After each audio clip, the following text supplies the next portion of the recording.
السلام علیکم ورحمۃ اللہ وبرکاتہ۔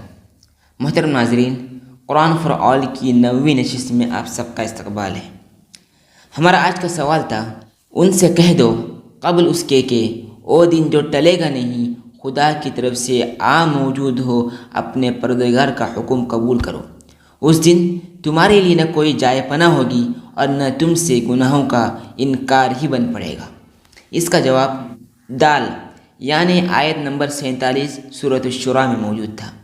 اللہ تبارک و تعالیٰ قرآن میں ارشاد فرماتے ہیں، اعوذ باللہ من الشیطان الرجیم، بسم اللہ الرحمن الرحیم، استجیبوا لربکم من قبل ان یأتی یوم لا مرد له من اللہ ما لکم من ملجأ یومئذ وما لکم من نکیر۔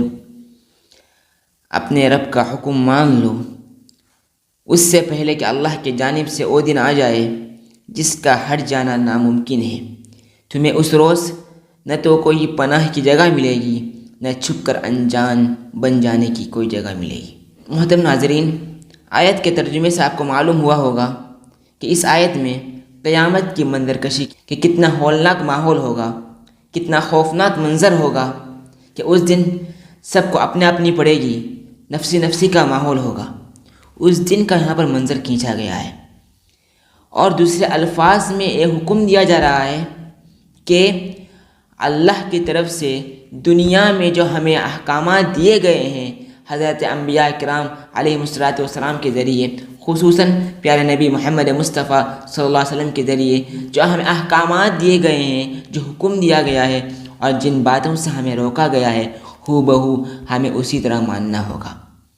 اگر ہم دنیا میں نبی کا حکم نہیں مانیں گے، اللہ کی طرف سے جو نبی کے ذریعے ہمیں احکامات دیے گئے ہیں اگر ہم اس کو نہیں مانیں گے، تو قیامت کے دن جب وہاں پر کوئی بچانے والا نہیں ہوگا، سب اپنے اپنے اندر پڑیں گے، تو اس دن ہمارے لیے وہاں پر بھاگنے کا کوئی چارہ نہیں ہوگا، اور نہ ہی قرآن کے حکم کے مطابق نہ انجان بننے کا کوئی ہمارے پاس آپشن ہوگا، اس لیے کہ سارے احکامات، ساری چیزیں ہمیں دنیا میں بتائی گئی ہے۔ اور یاد رکھ لیجیے، ایک مومن کی صفت یہ ہونی چاہیے کہ دنیا میں اسے خوشحالی میں اللہ کا شکر ادا کرنا چاہیے اور تنگ دستی کے موقع پر صبر کرنا چاہیے۔ اگر دنیا میں ہم اس طرح کریں گے تو قیامت کے دن ہمیں فائدہ ہوگا۔ اور یاد رکھ لیجیے گا، دنیا میں جو ہم کام کریں گے، جو کرتوت کریں گے، قیامت کے دن جب ہمارا حساب کتاب دینے کا وقت آئے گا، ہمارے لیے وہاں پر بھاگنے کا کوئی راستہ نہیں ہوگا۔ اللہ کی طاقت سے نہ آج تک کوئی بچ سکا ہے، نہ کوئی بچ سکے گا۔ اللہ کی نظر سے نہ آج تک کوئی بچ سکا ہے، نہ وہاں کوئی بچ سکے گا، کوئی نہ بچ پائے گا۔ اسی لیے دنیا میں ہمیں اللہ کے احکامات کی پیروی کرنی ہے اور پھونک پھونک کر دیکھ کر زندگی گزارنی ہے، اور اسی راستے پر چلنا ہے جو راستہ ہمیں انبیاء کرام نے دکھایا۔ اگر ہم اس راستے سے تھوڑا بھی ہٹ جائیں گے تو اللہ کا حساب بہت سخت ہونے والا ہے۔ علامہ ابن کثیر نے اپنی تفسیر میں لکھا ہے کہ انبیاء جو دعوت دیتے ہیں ان کا کام صرف دعوت دینا ہے، ماننا نہ ماننا وہ ان کا کام ہے، ہدایت اللہ کی ذمہ ہے۔ انبیاء کرام نے اپنی ذمہ داری پورے طور پر ادا کر دی ہے، جس طرح اللہ کی طرف سے ان کو حکم ہوا تھا انہوں نے اس کا پورا حق انبیاء نے ادا کیا ہے۔ اب نہ مانے ایک قوم کی ذمہ داری ہے، آپ قیامت کے دن وہ بھگتیں گے اور قیامت کے دن ان کو بھاگنے کا کوئی راستہ نہیں ہوگا۔ علامہ ابن کثیر رحمۃ اللہ علیہ نے اس آیت کے ضمن میں ایک حدیث لکھی ہے کہ نبی کریم صلی اللہ علیہ وسلم نے فرمایا، عورتوں سے فرمایا صدقہ کرو، میں نے تمہیں زیادہ تعداد جہنم میں دیکھا ہے۔ کسی عورت نے پوچھا کس وجہ سے؟ آپ نے فرمایا تمہاری شکایت کی زیادتی اور اپنے خاوند یعنی شوہر کی ناشکری کی وجہ سے۔ اگر تو ان میں سے کوئی تمہارے ساتھ ایک زمانے تک احسان کرتا رہے پھر ایک دن چھوڑے تو تم کہہ دو گی میں نے تو تجھ سے کبھی راحت ہی نہیں پائی۔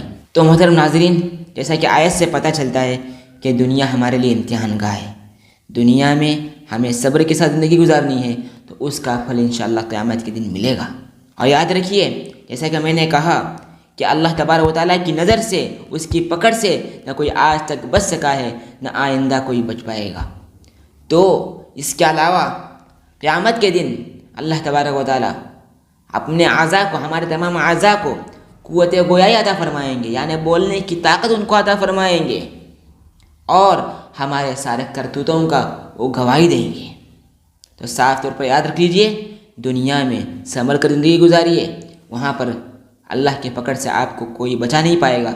آپ کے نیک اعمال خود آپ کو بچائیں گے، کوئی آپ کو بچا نہیں پائے گا۔ آپ کے نیک اعمال، آپ کی عبادات اور آپ کی اچھی چیزیں آپ کو وہاں کام دے گی، اور کوئی کام نہیں دے گی، اس لیے کہ اللہ کے پاس وہاں پر جانے کے بعد آپ کے اعضاء آپ کے ہر منٹ کی، ہر سیکنڈ کی، ہر لحظے کی گواہی دیں گے۔ اللہ تعالیٰ سے دعا ہے کہ اللہ تعالیٰ ہمارے تمام اخروی مراحل کو، قبر کے مراحل کو اور تمام مراحل کو آسانی سے گزارے۔ السلام علیکم ورحمۃ اللہ وبرکاتہ۔